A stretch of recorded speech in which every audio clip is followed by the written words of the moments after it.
বাংলাদেশ এবং বাংলাদেশের বাইরে পৃথিবীর বিভিন্ন প্রান্তে যেখান থেকে চ্যানেল আই দেখছেন, আপনাদের সকলকে সাদর আমন্ত্রণ তৃতীয় মাত্রা দেখবার জন্যে। 2024-এর 5 অগস্ট এবং তার পরবর্তী ঘটনা প্রবাহ এখনও পর্যন্ত নানা রকমের সম্ভাবনার উকিঝুঁকি সেখানে যেমন আছে, অনিশ্চয়তাও আছে। একটা নতুন সরকার এখন পর্যন্ত সেরকম কোনো পরিষ্কার ধারণা পাওয়া যায়নি যে তারা কতদিন আছেন, কি করবেন, সেই ধারণা তারা এখন পর্যন্ত পরিষ্কার করে দেন না, এবং সবাই রাজনৈতিক দলগুলো তাদেরকে আসলে সময় দিতে চাইছে। আর সবচেয়ে বড় প্রশ্ন যে গত 15-16 বছর ধরে যারা গোটা বাংলাদেশকে একটা স্বৈরতান্ত্রিক ব্যবস্থার মধ্যে নিয়ে গেছে, অন্যায়, অবিচার, অনিয়মের চূড়ান্ত সীমায় যারা বাংলাদেশকে নিয়ে গেছে, তাদের কি হবে? কেবলমাত্র পালিয়ে যাওয়াই কি সমস্যার একমাত্র সমাধান কিনা? বা যারা ভুক্তভোগী, গোটা বাংলাদেশের জনগণই যেখানে ভুক্তভোগী, তাদের আসলে কি হবে, তারা কি চায়, এবং কোন প্রক্রিয়ায় এদের বিচারের আওতায় আনা যাবে? শুধু তাদের জন্যই নাই, ভবিষ্যতে যারা আবার এই ধরনের অন্যায়, অবিচার, অনিয়ম করতে চাইবেন, তাদের জন্য একটা লেসন হিসেবে বা শিক্ষা হিসেবে যেন তাদের সামনে থাকে, তার জন্য এটা অত্যন্ত জরুরি। এইসব নানা বিষয় নিয়ে আমরা আলোচনা করবার জন্য আমার সঙ্গে স্টুডিওতে রয়েছেন আমার বায়বস আছেন ফাহাম আব্দুল সালাম, প্রথমবারের মতো তৃতীয় মাত্রায়। অনেক পরিচয় তার, কিন্তু নিজে স্বাচ্ছন্দ্য বোধ করেন এবং আমাকে অনুরোধ করেছেন এর বাইরে যেন কোনো পরিচয় আমি না দিই। লেখক, এবং তার লেখক পরিচয়ের আরেকটা শুধু আমি যুক্ত করে দিতে চাই, আপনাদের স্মরণ থাকবার কথা, তার একটা বইও নিষিদ্ধ হয়েছিল বাংলা একাডেমির বইমেলা চলাকালীন সময়ে। আমার ডানে যিনি, তিনিও লেখক, রাজনৈতিক বিশ্লেষক, ডক্টর জাহেদুর রহমান, এবং দুজনই মোটামুটিভাবে আমি বলতে পারি যে সামাজিক যোগাযোগ মাধ্যমে যারা বাংলাদেশে বিগত বছরগুলোতে অত্যন্ত প্রভাবশালী ভূমিকা রেখেছেন, এবং যে পরিবর্তন আমরা দেখলাম সেই পরিবর্তনে যাদের পেছন থেকে ভূমিকা ছিল, এই দুজনই তাদের মধ্যে অন্যতম। স্বাগত আপনাদের দুজনকে তৃতীয় মাত্রায়। ফাহাম, আপনাকে বিশেষভাবে স্বাগত। আপনি প্রথমবারের মতো তৃতীয় মাত্রায়, অবশ্য দেশে ছিলেনও না আপনি, অনেক বছর সুযোগও ছিল না। আমি একটু আপনার কাছ থেকে বুঝতে চাই যে 15 বছর ধরে যে পরিবর্তনের আকাঙ্ক্ষা মানুষের মধ্যে ছিল, আমি 15 বছর না বলে অ্যাটলিস্ট 10-11 বছর তো বটেই, এবং অনেক চেষ্টা হয়েছে, কিন্তু সব চেষ্টাই বিফলে গেছে। পারা গেল না এরকম একটা টাইরেন্টকে সরাতে। আর যখন পারা গেল, হঠাৎ করে একটা ছোট্ট সাধারণ আন্দোলন থেকে অকল্পনীয়ভাবে একটা বৈপ্লবিক পরিবর্তন বাংলাদেশে ঘটে গেল। কিভাবে সম্ভব? মানে আপনি আপনার কাছে ব্যাখ্যা কি এই যে পারা এবং না পারার মধ্যে? কেন পারা গেল না, এটা নিয়ে আমার একটা কথা কি জানেন, যে আমাদের সমাজের শিক্ষিত মানুষরা তারা জেনে শুনে মিথ্যায় পার্টিসিপেট করেছে। আমি বাংলাদেশের সব শ্রেণীর মানুষদের মধ্যে দেখেছি তারা মিথ্যার ব্যাপারে খুব কমফোর্টেবল। যেমন একটু উদাহরণ দিই, যেমন ধরেন লিখিতভাবে মিথ্যা কথা বলা। সমাজের অনেকগুলো সোশ্যাল কন্ট্রাক্টের মধ্যে এটা একটা বিষয় যে আমি দাবি করি, আমি আশা করি যে আপনার সাথে যে আমার কথোপকথন, আমি মিথ্যা বলবো না। এটা একটা ফান্ডামেন্টাল আন্ডারস্ট্যান্ডিং। এবং আমার কাছে মনে হচ্ছে যে বাংলাদেশের সব শ্রেণীর মানুষের মধ্যে সব জায়গায় ধোঁকা দেওয়া, মিথ্যা বলা, এটা এতটা গ্রহণযোগ্য হয়েছিল গত 15 বছর যে একটা কারোর কোনো এই ব্যাপারে, বিশেষ করে আমি শিক্ষিত শ্রেণীর মানুষদের কথা বলছি, যে তাদের মধ্যে কোনো গ্লানি ছিল না। তো যখন মানুষ মিথ্যায় পার্টিসিপেট করে, সবচেয়ে বড় বিপদ হচ্ছে গিয়ে ওই সমাজে কোনো স্ট্যান্ডার্ড থাকে না। কারণ আপনি কি বলছেন আর আমি কি বলছি, এটার মধ্যে আসলে দুজনেই জানি না। কারণ আপনি দেখেন যে আমাদের সোশ্যাল কন্ট্রাক্টে আমরা দুজন যদি অ্যাটলিস্ট সত্য কথা বলি, তাহলে আমাদের মধ্যে একটা বোঝাপড়া হয়। সেই বোঝাপড়াটা সমাজ থেকে নাই হয়ে গেছে। সেজন্য আমার কাছে মনে হয় যে কোনো আন্দোলন অভীষ্টে পৌঁছতে পারছিল না। কারণ হচ্ছে গিয়ে যে সমাজের এই সুবিধাপ্রাপ্ত শ্রেণীর, আমাদের মতন যারা, তাদের মিথ্যা কথার কোনো সীমা পরিসীমা ছিল না। এটা একটা মূল কারণ। আমি একটা ছোট্ট উদাহরণ দিই আপনাকে, যে শেখ মুজিবুর রহমান, উনি তো একজন স্বৈরশাসক। এই কথাটা কি আপনি বলতে পারতেন? আপনি কোনো জায়গায় বলতে পারতেন না। এবং ওনাকে নিয়ে যেই বাংলাদেশে আমি দেখতে আমার খুব লজ্জা লাগতো যে একজন পতিত স্বৈরশাসক, পৃথিবীতে কোনো দেশে আমার জানা নেই যেখানে একজন ফলেন ডিক্টেটর ওয়াজ রিহ্যাবিলিটেটেড। এবং এটা তো সত্য কথা যে উনি একজন পতিত স্বৈরাচার, এবং এই জিনিসগুলোকে আমরা সবাই মানে স্কুলে পড়ানো হচ্ছে, এগুলো আমি নিতে পারতাম না। এগুলো এত কষ্টকর দেখা যে এই জিনিসটা সম্ভব হয়েছে এই কারণে যে সত্যের প্রতি যে মানুষের দায়বদ্ধতা সেটা নাই হয়ে গিয়েছিল। এটা হচ্ছে প্রথম কথা। আর এবার কেন সফল হলো এটার ব্যাপারে আমার মূল 17 তারিখ কিংবা 18 তারিখ আবু সাইদ যেদিন 16 তারিখ তার পরের দিন রাতের বেলায় আমার কাছে মনে হয়েছে যে এবার হাসিনা টিকতে পারবে না। এর কারণ হচ্ছে গিয়ে আপনি যদি খুব খেয়াল করে দেখেন যে কাদেরকে হত্যা করা হয়েছে। আগে হত্যা করা হয়েছে হেফাজতের সন্তান, আমাদের সন্তান যারা হেফাজতের ওই মিছিলে এসেছিল না। বাংলাদেশের শিক্ষিত মানুষদের একটা উন্নাসিকতা আছে যে দাড়ি টুপি পরা লোকরা মারা গেলে, ফেসলেস নেমলেস ওরা মারা গেলে কিছু যায় আসে না, এই কারণে ওটা দানা বাঁধেনি। কিন্তু এবার যখন হত্যা করা হলো তখন এখানে কিন্তু সব শ্রেণীর মানুষ ছিল। কিন্তু এই 10-11 বছরে কিন্তু আরো অনেক হত্যাকাণ্ড ঘটেছে। হত্যাকাণ্ড কোনো ইংলিশ মিডিয়ামের ছেলে মারা গেছে? না, মারা যায়নি। যখন এই যে আমাদের শিক্ষিত গুলশান বনানীর মানুষ যারা সুবিধাপ্রাপ্ত শ্রেণীর, তারা কখনোই মনে করেনি যেটা আমাদের সংগ্রাম। ওই ঘটনাটা এবারই প্রথম ঘটেছে। তো এই জিনিসটা যখন সব শ্রেণীর মানুষ এখানে একতাবদ্ধ হয়েছে তখন এই সাধারণ থেকে অসাধারণ একদম সবাই, মানে ইংলিশ মিডিয়ামের ছেলে মারা গিয়েছে, 6 বছরের শিশু মারা গিয়েছে। বিশেষ করে আবু সাইদের ঘটনাটা, এটা আমার লাইফে দেখা, সেটা বোধহয় ভয়টা ভেঙে দিয়েছে, কেটে গেছে, ভয় কেটে গেছে। তো ওই মূল উপাদানটা এবার ছিল যে সব শ্রেণীর মানুষ যেখানে একতাবদ্ধ হয়, সেই কারণে এটা ব্যাপকভাবে এটা ছড়িয়ে পড়ে। আর তাছাড়া একটা দেশে যখন আপনি নির্বিচারে মানুষকে হত্যা করেন তখন একটা সরকারের কিন্তু একটা মোরাল অথরিটি লাগে দেশ চালানোর জন্য, সেটা ছিল না। তো এটা যখন আপনি বলছেন, কিন্তু এটা এই যে চামচে গোষ্ঠী তৈরি হতো সাইকোপ্যান্ট, এবং যাদের তেল এবং তালের কোনো অভাব ছিল না, কারণ তাল আমরা তো এখনো ইউটিউবে দেখলে পাই তারা কিভাবে নেচেছেন, গেয়েছেন। তো তারা হঠাৎ করে কোথায় গেলেন?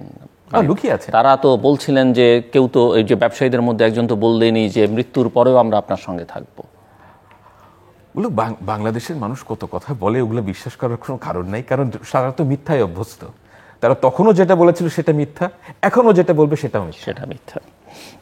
সো ডক্টর জাহিদুর রহমান, আমরা তো এই পরিবর্তনের পরে, পট পরিবর্তনের পরে আপনার সঙ্গে কথা হয়েছে। সো ওই ব্যাখ্যায় আপনার কাছে না শুনতে গিয়ে বরং আমি বলি যে এখন আবার নানা রকমের বয়ান আছে। যেটা ঘটলো সেটাকে কেউ বিপ্লব হিসেবে দেখছেন, কেউ অভ্যুত্থান বলতে চাইছেন, কেউ প্রতি বিপ্লবের আশঙ্কা করছেন, নানান কিছু শুনতে পাচ্ছে এবং নানা রকমের চেহারা এটাকে দেওয়ার চেষ্টা করা হচ্ছে। আপনি একটু আমাদেরকে বলবেন যে আপনি কি দেখছেন?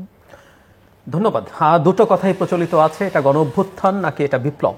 আমার ব্যক্তিগত মতামত হচ্ছে আমাদের খুব রিগারাস একটা মুভমেন্ট হয়েছে, প্রাথমিকভাবে বলছি, যেখানে প্রচুর মানুষ হত্যাকাণ্ডের শিকার হয়েছে। এখন পর্যন্ত আমরা ট্রেস করতে পেরেছি সংখ্যাটা, গতকালই একটা সংস্থা জানিয়েছে 800-র বেশি। এটা এখন আহত হয়েছে কয়েক হাজার, দৃষ্টি হারিয়েছেন 600-র বেশি মানুষ। সো মারাত্মক ক্ষয়ক্ষতির মধ্য দিয়ে, প্রচুর রক্তের মধ্য দিয়ে এই মুভমেন্টটা হয়েছে। এখন এটাকে আমরা কিভাবে ডিফাইন করতে পারি? আমার ব্যক্তিগত মতামত হচ্ছে এটা একটা গণ অভ্যুত্থান, এটা বিপ্লব না। বিপ্লব না কেন বলছি? একটা মুভমেন্টে নানা দল, নানা মতের মানুষ এসে যায় এবং এক একজনের এক এক রকম ইন্টারেস্ট থাকে। আমি প্রায় একটা গল্পকে রেফার করি অনেকের কাছে, সেটা হচ্ছে সময়ের প্রয়োজনে নামে একটা গল্প আছে জহির রায়হানের, যেখানে মুক্তিযোদ্ধাদের, এটা আমাদের পাঠ্য ছিল, যেটা মুক্তিযোদ্ধাদেরকে ক্যাম্পে এসে একজন কমান্ডার জিজ্ঞেস করছেন তুমি কেন মুক্তিযুদ্ধ করছো? তো অনেকে খুব সুন্দর বানানো জবাবগুলো দিচ্ছিল, আমরা স্বাধীন করতে চাই, এটা চাই, সেটা চাই। কিন্তু পরে তারা নিজেদের মধ্যে যখন আলোচনা করছে তখন দেখছে যে না, মানে এক একজনের কারণ অদ্ভুত।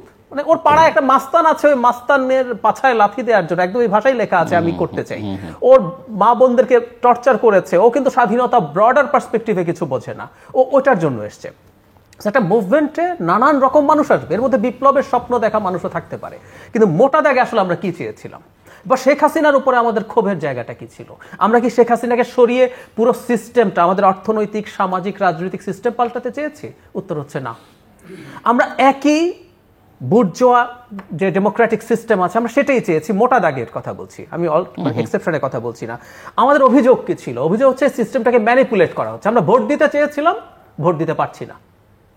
এবং সিলুর ভাই যেটা বলছেন যে 14 বা 10-11 মানে 10 বছর বা 11 বছর না, আমি মনে করি এই সরকারের দুরভিসন্ধি আমরা টের পাচ্ছিলাম 2011 সালে, যখন তারা তত্ত্বাবধায়ক সরকার বাতিল করে দিয়েছিল কনস্টিটিউশন অ্যামেন্ড করে। তো আমরা ভোট দিতে চেয়েছি, আমরা চেয়েছি আমাদের একটা সরকার আসুক এবং সে মোটা দাগে সিস্টেমগুলো আমরা যা যা চেয়েছি সেগুলো, করাপশন এলিমিনেটেড হবে, হয়তো চাই নাই ফার্ম ভাই যেটা বলছেন, বা চাই হয়তো সম্ভব না, সেভাবে বলি অনেকে হয়তো চাইও নাই, আমরা অনেকে ওই সিস্টেমের পার্টও হয়তো হতে চেয়েছি, আমাদের এই যে মিথ্যার কথা আমরা হয়তো চেয়েছি, কিন্তু এই লেভেলে যাবে? আমার বাসায় যিনি গৃহকাজে সাহায্যকারী আছেন, বেশ বয়স্ক একজন, আমি তাকে জিজ্ঞেস করেছিলাম এই যে সরকার চলে গেল শেখ হাসিনা আপনার কাছে কেমন লাগছে? খুব ইন্টারেস্টিং। ওনার একজন প্রতিবন্ধী সন্তান আছে, শারীরিকভাবে প্রতিবন্ধী। ওনার ছেলেটাকে যে প্রতিবন্ধী ভাতা আছে এই লিস্টে এনলিস্ট করাতে পারেননি। ওনার বয়স 70-এর বেশি, মানুষের বাসায় এখনো কাজ করছেন উনি আর্নিং এর জন্য, ওনার নাম বয়স্ক ভাতা ইনক্লুড করতে পারেননি। সো আমাদের চাওয়াটা খেয়াল করি, আমরা এরকম একটা সরকার চেয়েছি, তার জায়গায় দাম বেশি, দাম কমাও। আমি ভোট দিতে চাই, করাপশন একটু কম হবে, আমাদের সন্তানদের একটা ভবিষ্যৎ থাকবে, একটা চাকরি পাবে সে। আমরা কিন্তু পুরো ব্যবস্থাটাকে পাল্টে ফেলতে কেউ চাই নাই। যদি ব্যবস্থাটাকে পাল্টে ফেলতে না চেয়ে থাকি তাহলে তো এটা বিপ্লব বলে আমি মনে করি না। এটা একটা গণ অভ্যুত্থান। আমরা অভ্যুত্থানের মাধ্যমে একটা টাইরেন্ট সরকার, যেটা আমাদের সামনে গণতন্ত্রের মুখোশ নিয়ে বিভৎস একটা স্বৈরতন্ত্র কায়েম করেছিল। এবং আমি একটা জিনিস সিরিয়াসলি মনে করি, কাগজে কলমে স্বৈরতন্ত্র এই স্বৈরতন্ত্রের চাইতে অনেক কম খারাপ। যেমন শেখ মুজিবুর রহমান বাকশাল করেছেন, এখন আয়ো, কিন্তু আমি তাকে তার কন্যার চাইতে বেটার মনে করি। কেন? এটা নিয়ে আমার কাছে একটা রেফারেন্স হচ্ছে এরকম, কোয়ামি নক্রুমা নিও কলোনিয়ালিজম নিয়ে একটা খুব ইন্টারেস্টিং কথা বলেছেন। বলছেন নিও কলোনিয়াল যে দেশগুলো আছে, যাদেরকে নিও কলোনি করা হচ্ছে, এটা কলোনিয়ালিজমের চাইতে খারাপ। কেন খারাপ? যখন আপনার স্বীকৃত কলোনি থাকে তখন না আপনার লিস্ট একটা রেসপন্সিবিলিটি থাকে, ও তো ভাই আমার কলোনি, তো আপনি যা তা করতে পারেন না। এবং খেয়াল করবেন ব্রিটিশরা 1857 আগ পর্যন্ত কিন্তু এটাকে কলোনি বলে স্বীকারই করতে চায়নি, ও চেয়েছে কোম্পানি দিয়ে যা তা করি। কিন্তু যখন নতুন এই এখনকার এরাতে আপনি কাগজে কলমে কলোনি করছেন না, so you can do anything, কারণ আপনার কোনো রেসপন্সিবিলিটি নাই। What India did in our country, কাগজে কলমে কলোনি না, কিন্তু কলোনির বেনিফিট নিয়েছে। ঠিক একইভাবে শেখ মুজিবুর রহমান কাগজে কলমে স্বৈরতান্ত্রিক দেশ করে ফেলেছেন বাকশাল করে। কিন্তু তার কন্যা এসে এক ধরনের গণতন্ত্র, একটা নির্বাচন হয়, বহুদলীয় নির্বাচন হয়। এখানে কিছু আমাদের প্রায় শুনতে হয়েছে না জিলুর ভাই, যে এখানে এতগুলো চ্যানেল খোলা হয়েছে, এতগুলো চ্যানেল আছে, এতগুলো পত্রিকা আছে। সো আপনি যখন একটা গণতন্ত্রের মুখোশ পড়েন, সেই স্বৈরাচারটা কিন্তু আরো ভয়ঙ্কর। সো মানুষ আসলে ওই স্বৈরাচারটাকে ফেলে দিতে চেয়েছে, এবং মানুষের মধ্যে আসলে টিপিক্যাল যে গণতান্ত্রিক আকাঙ্ক্ষা, সেই আকাঙ্ক্ষাটা তার মধ্যে কাজ করেছে। আমরা আজকে অনেক কিছু হয়তো আমরা যারা একটু জানাশোনা আছি, আমরা যারা একটু বোঝার চেষ্টা করি, তারা যত কিছু বলছে অনেক মানুষ সেটুকুও বলছে না। আর একটা পর্যায়ে মুভমেন্ট আমি সিরিয়াসলি মনে করি সময়ের প্রয়োজনের মতো বহু ছেলে মেয়ে, বিশেষ করে বেসরকারি ইউনিভার্সিটির ক্ষেত্রে আমরা দেখেছি, যখন সরকারি ইউনিভার্সিটি বসে গেল, অনেকে জাস্ট তার বন্ধু মারা গেছে সেজন্য সে রাস্তায় এসে, সময়ের প্রয়োজনে। দেশে শেখ হাসিনা যাবে কি যাবে না সেটার চাইতে তখন আমার বন্ধু মারা গেছে, আমি চিনি আমার ওই বন্ধু, আমার বন্ধু আহত হয়ে হসপিটালে গেছে, আমি ওর হত্যার বিচার চাই, আমার আর কিছু প্রয়োজন নেই। সো এরকম নানা ইস্যু এখানে যোগ হয়ে এই গণ অভ্যুত্থানটা সফল হয়েছে। বিপ্লবের মানে কারো কারো স্বপ্ন ছিল হয়তো, কিন্তু আমি মনে করি আমি একটু আপনার কাছ থেকে বুঝতে চাই যে 8ই আগস্ট একটা নতুন সরকার দায়িত্ব নিয়েছে। আমরা শেখ হাসিনার সরকারের আমলে মুক্তিযুদ্ধের চেতনা, এই কথা এত শুনেছি যে যদিও চেতনা কি সেটা তারা বুঝতেন কিনা সেটা নিয়ে প্রশ্ন তুলেছি, এটা বাস্তবায়নের তাদের কোনো তৎপরতা ছিল না। কিন্তু মুক্তিযুদ্ধের চেতনা, মুক্তিযোদ্ধা, এই শব্দবন্ধ শুনতে শুনতে আমরা আসলে টায়ার্ড। আর এখন আমরা সংস্কার শুনছি, এবং অনেক স্টেক হোল্ডার, স্টুডেন্টরা একটা, সেখানে অবশ্য আমি জানি না মুভমেন্টের সময় তারা যেভাবে একসঙ্গে ছিলেন এখন সেভাবে তারা আছেন কিনা, রাজনৈতিক দলগুলো এক জায়গায় আছে, প্রশাসন, আইন শৃঙ্খলা রক্ষাকারী বাহিনী, নিরাপত্তা বাহিনী, যার যার জায়গা থেকে তাদের একটা ইন্টারেস্টের জায়গা আছে। তো আমরা যেটা দেখছি আসলে এক ধরনের অদল বদল হচ্ছে, এখান থেকে ওখানে যাচ্ছে, ওখান থেকে এখানে আছে, যেগুলো কেউ দখল করে ছিল এখন সেগুলো নতুন আসছে, বা যারা আগে বঞ্চিত ছিলেন বা উৎখাত হয়েছিলেন তারা সেই জায়গা দখল করে নিচ্ছেন। এই ধরনের পরিবর্তন আমি দেখছি। কিন্তু সংস্কার 2007-8 অনেক আলোচনা হয়েছে, কিন্তু তারপরে বাংলাদেশের সংস্কার শব্দটা একটা পরিত্যাজ্য শব্দ ছিল, আজকেও হচ্ছে। তো আমি একটু আপনার কাছ থেকে বুঝতে চাই যে আপনি নতুন সরকারকে কিভাবে দেখতে চান, কতদিনের জন্য দেখতে চান, কি প্রত্যাশা করেন, এবং যা কিছু হচ্ছে সেটা আপনি কিভাবে দেখেন। একটা বড় চাওয়া এই আন্দোলনের মধ্য দিয়ে যে 15 বছরে শেখ হাসিনা এবং তার সাঙ্গপাঙ্গরা মিলে যা করেছেন সেটা একটা বিচার হবে, এই বিচারটা তাদের প্রাপ্য। এখন সেই বিচারটা কিভাবে হবে, এবং এই বিচার থেকে ভবিষ্যতে যারা আসবেন তাদের জন্য যেন একটা শিক্ষা থাকে। মুভমেন্টটা নিঃসন্দেহে একটা শিক্ষা, কিন্তু নিজেদের ঘাড়ের উপরে দিয়ে না গেলে হয় না। এবং আমরা জানি তো 2007-8 যারা জেলে ছিলেন, আওয়ামী লীগ, বিএনপি, জাতীয় পার্টি বা ব্যবসায়ীরা, তারা শপথও নিয়েছিলেন জেলখানায় বসে, একসঙ্গে বসে, যে তারা ভালো হয়ে যাবেন। কিন্তু জেল থেকে বেরিয়ে কিছুদিন যাওয়ার পরে আমরা তাদেরকে সেরকম ভালো হতে দেখলাম না। তো আমি একটু আপনার কাছ থেকে শুনতে চাই যে আপনি কীভাবে দেখেন। দেখেন, আমি প্রথমত বলি যে, এবং ধরেন এখন প্রচুর মামলা হচ্ছে, মামলাগুলো দেখলে বোঝা যায় এটা ওই শেখ হাসিনার আমলের মামলার মতো। এগুলো দিয়ে ফাঁক ফোকর খুঁজে 1-2 বছর জেল খেটে পেরিয়ে যেতে সমস্যা লাগবে না, কিন্তু তাদের পাপের প্রায়শ্চিত যা বা তারা যে অন্যায় করেছেন সেটার কিন্তু সুরাহা হবে না। এবং শেখ হাসিনার বিচারের কথা যেটা উঠছে যে তাকে কি দেশে এনে বিচার করা হবে নাকি আন্তর্জাতিক আদালতে বিচার হবে, কোনটা করলে আসলে প্রকৃত কাজটা হবে। সো আমি একটু সব মিলিয়ে আপনাকে প্রশ্নটা করলাম, আপনার কাছে শুনতে চাই, পরে ডক্টর জাহিদের কাছে শুনুন। আমি প্রথমত মনে করি যে এই সময়সীমা, মানে ইন্টারিম গভর্নমেন্টের জন্য যে সময়সীমার কথা আপনি বললেন নির্বাচন দেওয়ার জন্য, it's too early to say, এটা আমি স্বীকার করি। এবং আমি মনে করি যে বাংলাদেশের যারা রাজনৈতিক দল আছে তাদের ফ্র্যাঙ্কলি তাদের জিজ্ঞেস করা উচিত যে আপনাদের কত সময় দরকার। অল আই ওয়ান্ট যে তারা একটা সময়সীমা কমিট করবে, এটা 1 বছর হতে পারে, 1.5 বছর হতে পারে, কিন্তু এই যে কমিট করা, আমার অভিজ্ঞতা হচ্ছে বাংলাদেশের মানুষদের ওপেন এন্ডেড কোনো অপশন দেওয়া উচিত না। এটা হচ্ছে কি আমার উইজডম অফ বাংলাদেশ, যে যে একটা সময়সীমা তারা যেটা মনে করে কমফোর্টেবল সেটাই তারা কমিট করুক, যে আমরা এটা, যেটা 2007-এ ফখরুদ্দিন আহমেদ প্রথম দিনেই জাতির উদ্দেশ্যে ভাষণ দিয়ে বলেছিলেন যে আমার 2 বছর লাগবে। এই জিনিসটা প্রয়োজন এই মুহূর্তে, এটা হচ্ছে গিয়ে সময়সীমার ব্যাপারে। দ্বিতীয় কথা হচ্ছে যে আমি বাংলাদেশের ইন্টারিম গভর্নমেন্টের কাছ থেকে কোনো ম্যাজিক্যাল সলিউশন আশা করি না, কারণ এটা সত্য কথা, আওয়ামী লীগ বাংলাদেশের যেই মেস ক্রিয়েট করেছে, এই মেস আগামী 10 বছরে যদি আমরা রিভার্ট করতে পারি, I would consider ourselves to be very lucky. এটা আমি সত্যিই বলছি, এটা যেই মেস ক্রিয়েট করেছে। এখন সরকার চালানোর জন্য এই যে অদল বদল করা, it is not nearly good enough. আপনি মিলিটারির কথা ধরতে পারেন, যারা অন্তত জুলাই ম্যাসাকারের সাথে সরাসরি জড়িত, এমন কোনো জেনারেলকে, একজন জেনারেলকে এখন পর্যন্ত পদচ্যুত করা হয়েছে, জিয়াউল হাসান। এছাড়া কিন্তু আরো অনেকে এটার সাথে জড়িত, একজনকেও এখন পর্যন্ত পদচ্যুত করা হয়নি। না, আমি জেনারেল ওয়াকার সাহেবকে অনুরোধ করব যে এটা কিন্তু তার একটা সুযোগ। ওনাকে, আপনি যদি লিডারশিপ দেখাতে চান, আপনার কমিটমেন্ট আপনার কাছ থেকে সবার আগে আসতে হবে, এবং ওই কমিটমেন্টের অংশ হিসাবে আমি অ্যাবসলিউটলি কনফিডেন্ট যদি সবাইকে, অ্যাটলিস্ট আমি বলছি যারা জুলাই ম্যাসাকারের সাথে জড়িত, তাদেরকে যদি পদচ্যুত করা হয়, তাহলে ওনার যেই অ্যাকসেপ্টেন্স উইদিন দ্য মিলিটারি, এটা কিন্তু বাড়বে, তার জনপ্রিয়তা বাড়বে, এবং মানুষ এই ধরনের বোল্ড লিডারশিপ দেখতে চান। এটা হচ্ছে মিলিটারির কথা। এবং পাবলিক সার্ভিসেও কিন্তু আমরা এখন পর্যন্ত শুধু অদল বদল দেখতে পাচ্ছি। এই কাজ কতদিন করা যাবে, I am cognizant about the fact যে অতিরিক্ত উতলা হওয়াটা ঠিক না, তাদেরকে সময় দেওয়া উচিত। কিন্তু যেই ব্যাপারটা আমি আসলে এই ব্যাপারগুলোতে সময় দেওয়ার পক্ষপাতী, যে একটা নতুন গভর্নমেন্ট এসছে, তারা সময় নিক, দ্যাটস ওকে। কিন্তু যেই ব্যাপারটায় আমি আপনাকে আগেও বলছিলাম যে আমি আশা হতো, সেটা হচ্ছে যে এই বিচার নিয়ে কোনো ছাড় দেওয়া যাবে না। যারা জুলাই ম্যাসাকার করেছে এবং যারা হত্যার সাথে জড়িত, এদের যেই বিচার। কিন্তু আমরা শুধুমাত্র জুলাই ম্যাসাকার তো নিঃসন্দেহে অত্যন্ত গুরুত্বপূর্ণ, কিন্তু জুলাই ম্যাসাকারের মধ্যে সীমাবদ্ধ আগের যে 10-12 বছর এই যে আয়না ঘর, এই যে গুম হয়ে যাওয়া শত শত মানুষ, বিচার বহির্ভূত হত্যাকাণ্ড হয়েছে যেভাবে, এটা মানে এত লজ্জাস্কর। মানে আপনি চিন্তা করেন, মিলিটারির ভিতরে, আমি এটা বলতে লজ্জা লাগে আমার, যে এটা কিন্তু সবাই জানতো, এমন না যে আয়নাঘর একটা অন্য দ্বীপের অংশ, এটা আয়নাঘর মিলিটারির ভিতরে একটা জায়গা এবং এভরিওয়ান নিউ ইট।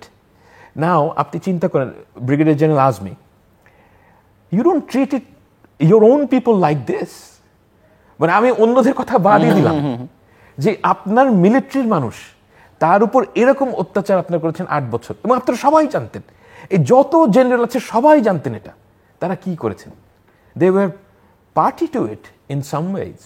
এবং এটা আমি মানুষ হিসেবে এটা নিতে পারি না যে আরমান যে ছেলেটা, আপনি একবার শুধু চিন্তা করে দেখেন যে একটা ইয়াং ছেলে, তার মেয়ে যখন আয়নাঘরে যায় 2 বছর 3 বছর এরকম বয়স আগে, এখন তাদের বয়স কত 12-13। মানে আমি তো একজন ফাদার, ওই বয়সটা যদি আমার মেয়ের আমি দেখতে না পাই, মানে আমার জন্য জীবনে কিন্তু আর কোনো মানে থাকে না। এবং এই যেই ছেলেটা বের হয়ে আসলো আরমান, মানে তার যে ট্রমা, তার লাইফ কিন্তু শেষ।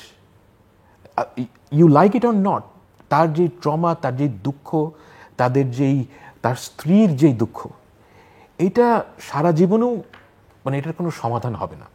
এবং এই জিনিসগুলো কিন্তু সবাই জানতেন, তাকে দুবেলা খাবার দেয়া হতো, আমি পত্রিকায় পড়েছি। এই ধরনের অত্যাচারের সাথে যারা জড়িত একজনকেও এখন পর্যন্ত চাকরিচ্যুত করা হয়নি। এখন আমরা দেখতে চাই বোল্ড লিডারশিপ, যে যারা এই কাজগুলো করেছেন তাদেরকে আপনার বিচার প্রক্রিয়া শুরুর প্রথম ধাপ হচ্ছে কি তাদের অন্তত পক্ষে আপনার পদচ্যুত করা উচিত। এই ব্যাপারটায় আমরা যারা লেখক এবং যারা অ্যাক্টিভিস্ট এবং যারা জড়িত এই আন্দোলনের সাথে, সবাই কিন্তু এই ব্যাপারটায় কোনো ছাড় দেখতে চান না, যে ইন্টারিম গভর্নমেন্ট ক্লিয়ারলি বলবেন যে শেখ হাসিনাকে কিভাবে বিচারের আওতায় আনা। আমি বলছি না যে এক্ষুনি কাজটা করতে হবে, বাট আপনার যে প্ল্যানটা কি এটাও কিন্তু বলা হচ্ছে না। যে এই ব্যাপারটাকে খুব সিরিয়াসলি নিতে হবে, যে আমরা কিন্তু এবার এই যেই অবিচার হয়েছে সাধারণ মানুষের উপর, মিলিটারি অফিসিয়ালদের উপর, এই অবিচারের কিন্তু বিচার আমরা দেখতে চাই। এবং ওই জায়গাটায় যদি তারা কোনো ছাড় দেন, তাহলে কিন্তু তারা খুব দ্রুত অজনপ্রিয় হয়ে উঠবেন। তো সেই ব্যাপার, ওই দিকটাতে আমাদের সবার সরকারকে ক্রমাগত চাপ দেওয়া উচিত বলে আমি মনে করি। Other things I am ready to, মানে আমার মনে হয় যে সবাই এটা বোঝেন যে সময় লাগবে, কিন্তু এই জায়গায় কোনো ছাড় দেওয়া যাবে না, যে যারা সরাসরি মানবতা বিরোধী অপরাধ করেছেন তাদেরকে বিচারের আওতায় আনতে হবে। ডক্টর জাহেদ, আমি একটা জিনিস ফাহিম ভাইয়ের সাথে যোগ করি, মানে ব্যারিস্টার আরমানের ক্ষেত্রে যা হয়েছে, আজমির ক্ষেত্রে আমি সরিয়ে, মানে লিস্ট কি ঘটনা ঘটেছে। আমি মাঝে মাঝে বিএনপির নেতাকর্মীদের সাথে দেখা হয়েছে, আমাকে একদিন একজন বলছেন, উনি যুবদল করেন, হ্যাঁ আমার বয়স কিভাবে 40 হয়ে গেল আমি টের পাইনি, 17 বছর বাইরে আছি। তারপর উনি আমাকে বলতে শুরু করলেন যে জেলে গেছেন, টর্চার হয়েছেন, কাস্টোডিয়াল, ওগুলো সরিয়ে রাখি, এই মুহূর্তে লিস্ট টর্চার কি, ওনার নামে 70টা মামলা আছে, ওনাকে সপ্তাহে 3 দিন বা 4 দিন কোর্টে যেতে হয়, সকালে যাবেন বিকেল পর্যন্ত অলমোস্ট। উনি একটা চাকরি করতে পারেন না, উনি একটা ব্যবসা করতে পারেন না, তার জীবিকা কি হবে হি ডাজন্ট নো, এবং এই পুরো লিগ্যাল প্রসিডিয়ারে ফতুর হয়ে গেছেন। ইনি তাও এলাকায় যেতে পারেন, লিস্ট হচ্ছে এটা। বহু মানুষ আছে এলাকায় যেতে পারে না। আমাকে একদিন একজন বাইক চালান এমন একজন মানুষ, যিনি পাঠাও সার্ভিসে চালান, আমি কখনো বাইকে উঠি না, আমাকে জোর করে উঠিয়েছেন, ভাই আপনাকে আমি চিনি, আপনাকে আমার কিছু বলার কথা আছে। উনি আমাকে বললেন, উনি একজন সামর্থ্যবান মানুষ, ওনার এলাকার মার্কেট দখল হয়ে গেছে, ওনার একটা 5 তলা বাড়ি ছিল, সেই বাড়ি শুধু তার ফ্যামিলি যে বাসাটা থাকে ওই বাসাটা হাতে আছে, বাকি বাসাগুলো আওয়ামী লীগ যুবলীগের লোকজন ভাড়া দেয় এবং ভাড়া নেয়। উনি এলাকায় গত 10-12 বছর যেতে পারেন না, ঢাকায় উনি এখন বাইক চালিয়ে জীবিকা অর্জন করেন। So story unbelievable. ওই যে বলছিলাম, মুজিবের এই সমস্যা ছিল না, মুজিব দল নিষেধ করে দিয়েছে, আমি আছি ঘোষিত টাইরেন্ট, ঘোষিত একনায়ক, আর কোনো দল নাই, কিন্তু শেখ হাসিনা গণতন্ত্রের মুখোশ ধরেছেন, ফলে ওনাকে বিরোধী দলকে নিপীড়ন করে ওনার ক্ষমতাটাকে কিন্তু টিকিয়ে রাখার চেষ্টা করতে হয়েছে, ফলে উনি আরো অনেক বেশি নিপীড়ক হয়ে উঠেছেন ওই পয়েন্ট অফ ভিউ থেকে। সো এই পরিস্থিতি যখন হয়েছে, আমরা একমত ফাহিম ভাইয়ের সাথে যে এই মুহূর্তে আমরা আসলে বিচার তো সময় লাগবে, কিন্তু আমাদের ধরুন একটা ট্রাইব্যুনাল গঠন করা, স্পেশাল ট্রাইব্যুনাল, এটা কিন্তু খুব বেশি সময়ের ব্যাপার ছিল না, এবং দ্রুত বিচার, আমি দ্রুত বিচার চাই, কারণ আমরা এটা দেখতে চাই খুব সিগনিফিক্যান্ট কিছু মানুষের মধ্যে এটা হয়েছে। এবং আপনি যে কথাটা বলছিলেন, মামলাগুলো কিভাবে ফ্রেম করা হচ্ছে, যে মামলাগুলো দিয়ে এই মুহূর্তে ধরা হচ্ছে, আমাদের মধ্যে কিন্তু এই আশঙ্কা রিয়েলি আছে যে এটা আসলে কি দাঁড়ায়। এই মামলাগুলোর ইনভেস্টিগেশন তো সেই পুলিশই করবে, যে পুলিশ এতদিন ধরে ছিল, যে পুলিশকে বাংলাদেশের ইতিহাসে স্বাধীনতার পর পালিয়ে যেতে হয়েছে, যেটা এরশাদের পরও ঘটে নাই। সো অনেকগুলো চ্যালেঞ্জ আছে, কিন্তু আমরা এখন পর্যন্ত কিছু অন্তত জেস্চার, খুব বেশি দিন যায় নাই, আমি আশা করি অচিরেই দেখতে পাবো, এবং এটা দেখতে শুরু করতে হবে। এটা শেখ হাসিনা, অন্য যারা যারা আছে, এই লিস্টটা কিন্তু বিরাট বড়। আমাদের একটা জিনিস মনে রাখতে হবে, কারা কারা ছিলেন এর মধ্যে। মিলিটারির কথা বলা হয়েছে, রাইটলি বলেছেন। সরকারের মধ্যে পলিটিক্যাল সরকারের একটা অংশ, আরেকটা হচ্ছে সরকারের চাকুরি করা লোকজন। এর মধ্যে আমি একটু ক্লিয়ারলি বলতে চাই, আমরা না কেন যেন একটা গ্রুপকে একটু ইগনোর করছি, কারণ তারা তো দৃশ্যপটে আসেন। আমরা পুলিশের চাকরিটা ঘটনাচক্রে খারাপ চাকরি, কোটান কোটো আপনাকে গুলি করতে, ওর চাকরিটা এটাই। ফলে আমরা পুলিশকে চিনে ফেললাম, পুলিশকে হত্যা করতে গেলাম, পুলিশকে তাড়া করলাম, পুলিশকে আমরা এখন মামলাও করতে চাইলাম। কিন্তু আমাদের সিভিল ব্যুরোক্রেসির যে অন্য একটা বিরাট অংশ আছে, সচিবরা, আপনি কি বলতে পারেন একজন সচিবও আছেন যিনি বিগত সরকারের, তেলের কথা বললেন, তেল না দিয়ে চাটুকারিতা না করে সচিব হয়েছেন? আমি একেবারেই মনে করি না। কিন্তু আমরা কি ব্যবস্থা নিলাম? ডিসিদেরকে আপনি সরাবেন বলছেন, সরিয়ে আবার ভিন্ন জায়গায় পদায়ন করছেন। এই ডিসিরা কি এই ম্যাসাকারের সময় মিলিটারি তো তাদের হাতে ছিল? আমরা একজন ম্যাজিস্ট্রেটকে দেখিনি মিলিটারিকে কিভাবে অর্ডার দিচ্ছেন গুলি করার জন্য। এগুলো তো সিভিল ব্যুরোক্রেসির কাজ, দেখছি না।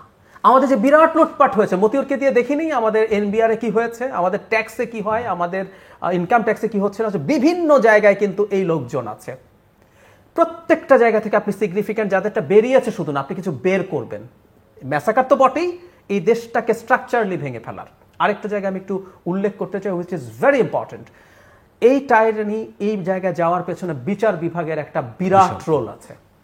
এবং রাইটলি আমেরিকা যখন বাংলাদেশের ভিসা পলিসি ঘোষণা করেছে, বিচার ব্যবস্থা, বিচারকদের কথা উল্লেখ করেছে। কারণ সরকারের তো আসলে মোটা দাগে একটা স্বাধীন বিচার ব্যবস্থা থাকলে সরকারের ক্ষমতা থাকে না। আপনাকে আমি তুলে নিয়ে গেলাম, আপনি জামিন পেয়ে যাবেন, আপনাকে ধরে রাখা যাবে না। আপনি ফোন করে করে করেছেন। আমি প্রায় বলছি, একটা তথাকথিত প্রধান বিচারপতি ছিলেন বাংলাদেশের, যিনি একটা বার্নিং ইস্যুতে ডেট 1 মাস পরে দিয়েছেন।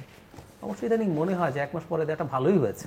আচ্ছা, তো উনি 1 মাস পরে দিয়েছেন এবং তাচ্ছিল্য করছেন, রাস্তায় মুভমেন্ট হবে করে, কি করবে তুমি আমার। আচ্ছা, উনি বাংলাদেশের প্রধান বিচারপতি, কিন্তু টেকনিক্যালি উনি প্রেসিডেন্ট ছাড়া শেখ হাসিনারও বিচার করতে পারেন, প্রধানমন্ত্রীও পারেন। এই তিনি কি এটা এগিয়ে আনলেন না? এই তিনি কারফিউর মধ্যে করলেন না? এতদিন তাহলে করেন না, সরকারি ছুটি তো এতদিন করলেন না কেন? আসলে আপনি ডেটটা কবে দিবেন সেটার জন্য শেখ হাসিনাকে ফোন করে জিজ্ঞেস করেছেন। আবার যে এগিয়ে আনতে বলেছে, এটাও শেখ হাসিনা আপনাকে বলেছে। সো এইরকম বিচার বিভাগের অনেকেই গেছেন।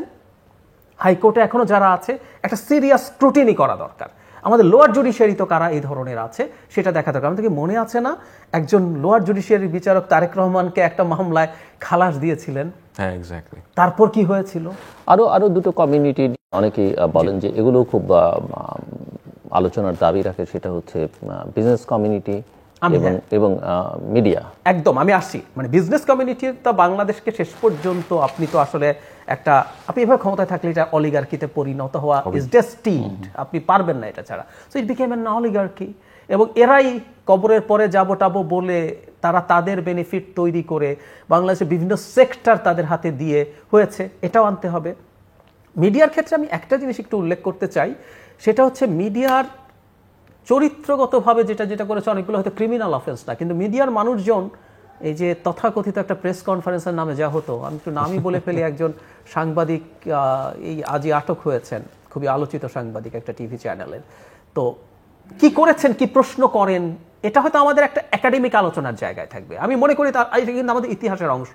একটা মাফিয়া রেজিম, আমি এটাকে ফ্যাসিস্টও বলতে আসলে প্রস্তুত না, ফ্যাসিস্ট বলাকে সম্মান দেওয়া হয়, কিভাবে গ্রো করে, কিভাবে সে তার ক্ষমতা টিকিয়ে রাখে, কিভাবে সবাইকে সে তার পক্ষে নিয়ে এসে তার সাথে সারাক্ষণ, তার হিউব্রিসের জন্য সারাক্ষণ, মানে যার কথা বলছি উনি একটা কনফারেন্স হচ্ছে magical lady, she exactly told that, মানে সব ম্যাজিক তার কাছে আছে, এভাবে কথা বলছেন। সো এটা আমাদের স্টাডির জায়গা, কিন্তু যেটা জরুরি এই মিডিয়াগুলোতে তারা এটা কেন করেছে, এদের বিরাট একটা অংশ কিন্তু রেন্ট সিকার্স, তারা প্রচুর রেন্ট সিকিং করেছেন। বাংলাদেশে এই মিডিয়ার মধ্যে মানুষ নাকি কোটি কোটি তো বটে, শত কোটি টাকার মালিকও অনেকে আছেন।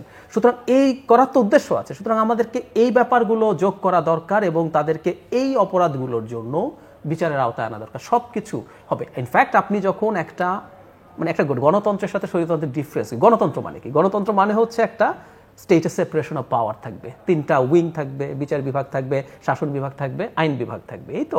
আর দেয়ার আর সাম ইনস্টিটিউটস, কনস্টিটিউশনাল ইনস্টিটিউট আছে, আমাদের নির্বাচন কমিশন আছে, এরকম আর কতগুলো সংবিধিবদ্ধ আছে, দুদক। সো ইনস্টিটিউটগুলো কাজ করবে তার মতো, ওখানে স্বাধীনভাবে সে কাজ করবে।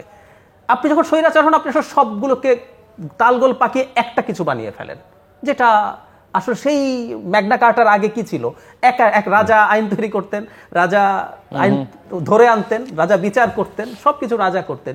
800 বছর আগের আলাপ এগুলো, আমরা আবার সেই জায়গায় ফিরিয়ে নিয়ে গেছে। তো আপনাকে টাইরেন্ট হতে হলে এটা করতেই হবে। এবং আমি একমত ফাহাম ভাইয়ের সাথে, 10 বছরেও যদি এই জিনিসটাকে আমরা একটু সেপারেট করে পারি, অনেক বড় পাওয়া হবে, অনেক বড় পাওয়া হবে। সো আপনি যদি কিছু ফার্ম যোগ করতে চান করতে পারেন ওনার আলোচনার সঙ্গে। কিন্তু আমি আরেকটা প্রশ্ন আপনাকে করতে চাই যে বাংলাদেশকে আমরা বলছি যে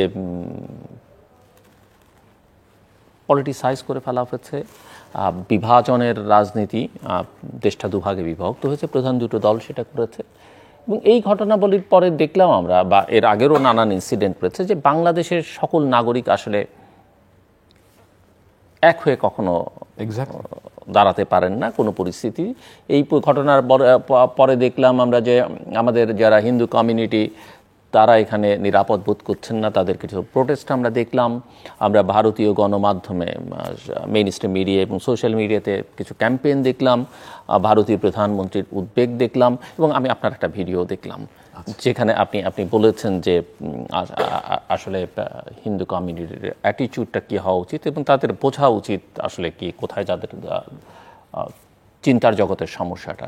তো আমি একটু আপনার কাছ থেকে বুঝতে চাই যে, এবং আমাদের ধরেন নৃতাত্ত্বিক জনগোষ্ঠী তারাও নিজেরা মনে করে না, তাদেরকে আমরা মেইন স্ট্রিমের একটা অংশ করে তুলতে পারিনি।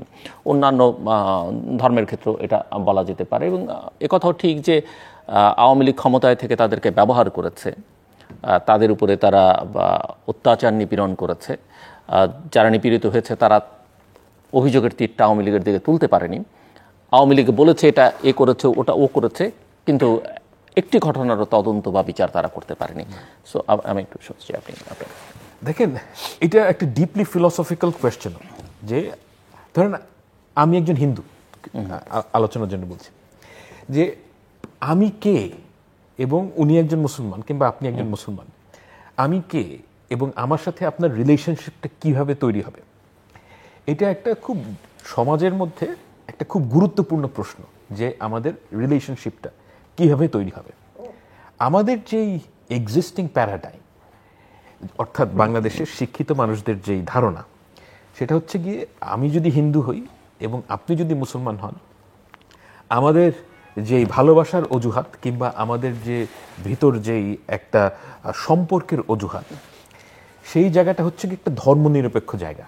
অর্থাৎ ওই জায়গাটা বাঙালি জাতীয়তাবাদ কাভার করে। এটা কিন্তু বাঙালি জাতীয়তাবাদের সর্বপ্রথম যে আকর্ষণ, সেটা হচ্ছে এটা, যে আমাদের সাথে পশ্চিমবঙ্গের সাথে পূর্ববঙ্গের কিংবা মুসলমানের সাথে হিন্দুর যে রিলেশনশিপ, এটার জায়গাটা হচ্ছে কি বাঙালি জাতীয়তাবাদ। কারণ এটা হচ্ছে কি চরিত্রগতভাবে সেকুলার। আমি রিয়েল লাইফে এর কোনো ধরনের আমি মানে প্রয়োগ দেখি নাই। কারণ আমি যদি হিন্দু হই এবং আপনি যদি মুসলমান হন, আপনি মুসলমান থেকেই আমার সাথে মানুষ হিসাবে যথেষ্ট গাঢ় সম্পর্ক তৈরি করতে পারবেন, এবং আমি হিন্দু হয়েই পারবো। সেই ক্ষেত্রে আমাদের দুজনের প্রথম যে কাজ, সেটা হচ্ছে গিয়ে আমাদের সত্যের প্রতি দায়বদ্ধতা থাকতে হবে, যে আমিও মিথ্যা কথা বলবো না, আপনিও মিথ্যা কথা বলবেন না, এবং সত্যের পার্টিসিপেট করতে হবে। আমাদের দেশের, আমি খুবই দুর্ভাগ্যজনক, আমি অস্বীকার করবো না, যে বাংলাদেশের হিন্দু সম্প্রদায় একটা ডিনায়ালের মধ্যে থাকেন। তারা সার্বক্ষণিকভাবে, মানে আমি এটা ছোটবেলা থেকে দেখেছি, যে তাদের স্বার্থ আওয়ামী লীগ দেখতে সক্ষম, অর্থাৎ তাদের স্বার্থ রক্ষা করার জন্য। এর কোনো প্রয়োগ আমি দেখিনি। আমি মানে সেটা তারা মনে করেন।